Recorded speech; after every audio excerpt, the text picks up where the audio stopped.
This is Hala Jaber for the Sunday Times. We are currently in Damascus, the Syrian capital.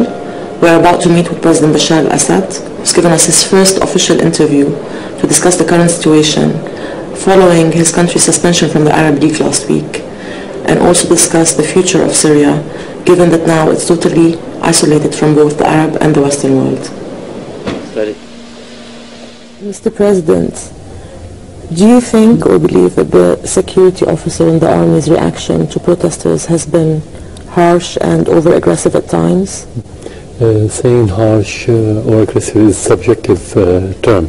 So it's better to talk about the policy of the government. We don't have any policy to be harsh, because all our policy during the last decade has been based on the support of the public in Syria. So it cannot be against the public. If there's any mistakes committed by some of the personnel in any apparatus, could be dealt through the investigation committee that we formed during the last few months. But when you have instability, you may have some problems, you may have some mistakes in the street. This is in particular because of the numbers of people that have been killed over the last 8 months. Yeah. That perhaps too many have been killed, and this method is not working. The military method doesn't work anymore. Is there another way? Talking about the killing, you have to ask who killed 800 officers and soldiers and policemen in the street. So we're not talking about peaceful demonstrations. We are talking about militants. Whenever you have militants, you have killing. So the role of the government is to fight those militants in order to restore the stability and to protect the civilians, not by leaving them do what they want to do and talking about killing. This is our job, and that's what we are doing now.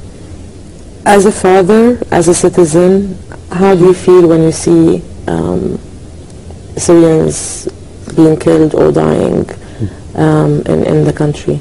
You feel sorry, you feel pain, you feel sympathetic with their families, but at the end, the most important thing, what are you going to do, not how are you going to feel, what are we going to do to protect them, or to protect, let's say, the other civilians, the other Syrians from being killed by militants. That's what we have to think about, and that's what we are doing on a daily basis. So what will you do to protect the others? We have to prevent militants from doing what they are doing now, killing civilians, doing massacres in different places in Syria.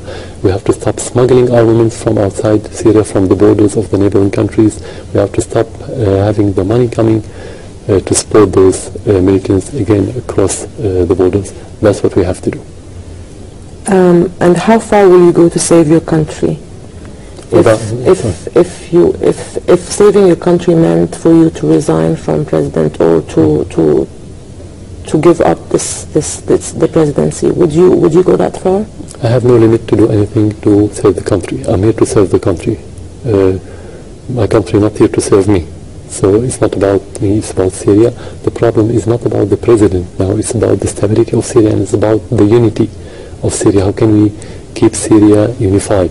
If the president is a factor of unifying the country, has to stay. If he's a factor of dividing the country, has to leave.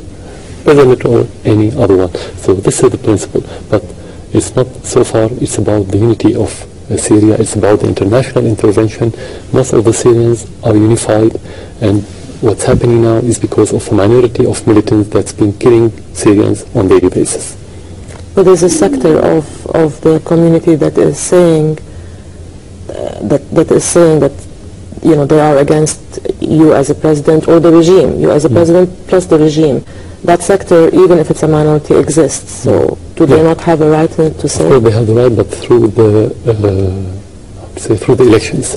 Through the elections, we are going to have elections in February or maybe March, and we're going to have a new parliament. After that, we're going to have new government. We're going to have a new constitution. That constitution will set the basis of how to elect president. If they need president or don't need him, they have the elections. They can go. They can participate in it. The ballot boxes will decide who should be president.